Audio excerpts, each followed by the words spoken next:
J'ai pas dit c'est pire, j'ai dit ça allait plus loin. Mais bon, on peut...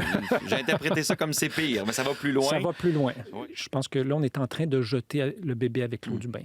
L'évaluation d'impact, c'est pas là pour achaler les entrepreneurs, les gens qui veulent mettre de l'avant des projets.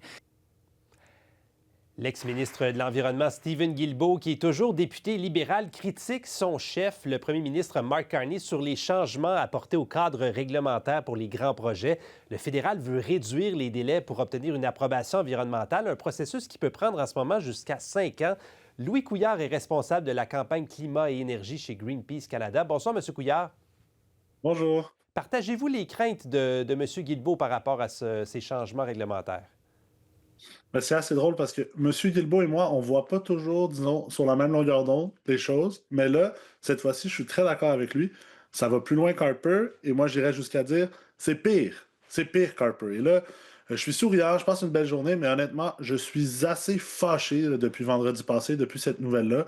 Honnêtement, de voir que le gouvernement Carney veut démanteler les protections environnementales qui existent pour protéger les gens, on le rappelle. Hein? Mais ça m'a mis vraiment, je vous le dirais, en beau fusil. Les protections environnementales, les lois environnementales, ça n'existe pas pour rien. Hein? Ça existe pour qu'on ne revive pas des scénarios à la lac mégantic, à la asbestos, la fonderie Horn de Glencore au Québec, à Rouyn-Noranda. Quand il y a des lois environnementales qui sont en place, c'est pour protéger la population, protéger nos écosystèmes, et ça doit rester en place.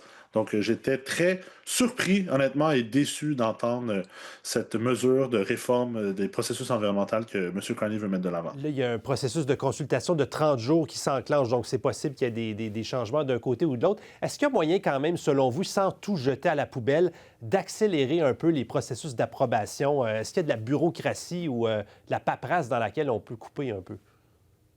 Mais je comprends qu'on veuille aller vite, puis on veut aller vite présentement parce que la question qui préoccupe les gens, la question qui préoccupe le monde, c'est le coût de la vie.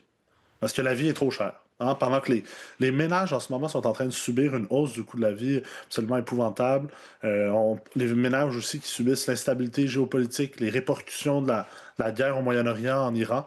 Mais de l'autre côté, les grandes compagnies pétrolières, l'industrie fossile, sont en train d'engranger des profits records. Là, il y avait un récent rapport d'Oxfam qui disait que les géants du pétrole gagnent en moyenne près de 3 000 $ par seconde pendant que la crise s'aggrave. Donc, je comprends qu'on veut redonner de l'argent dans les poches des Canadiens, puis c'est pour ça qu'on veut accélérer les choses. Moi, je suis d'accord, il faut qu'on accélère la construction des écoles, il faut qu'on accélère la réparation de nos infrastructures, nos écoles, nos hôpitaux, mais dites-moi, qu'est-ce qui va vraiment revenir dans les poches des familles canadiennes avec des mesures de couper les délais pour les grandes compagnies pétrolières et gazières? Moi, j'y crois pas.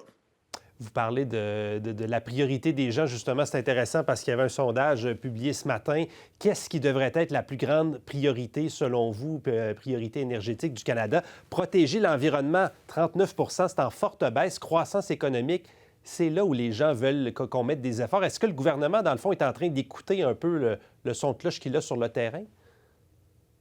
Je pense que le gouvernement est en train d'écouter le son de cloche des gens qui lui parlent dans l'oreille. On sait que les compagnies pétrolières et gazières ont multiplié les rencontres de lobbying dans la dernière année. On parlait de près de 1000 rencontres des lobbyistes du pétrole et du gaz à Ottawa dans la dernière année. Et je pensais notamment à M. Tim Hodgson, hein, qui, avec le gouvernement Carney, on nous a promis de jouer du coude avec les Américains. Et puis pourtant, M. Hodgson, en mars, était dans un rassemblement au Texas et a promis aux États-Unis de les aider à atteindre la suprématie énergétique.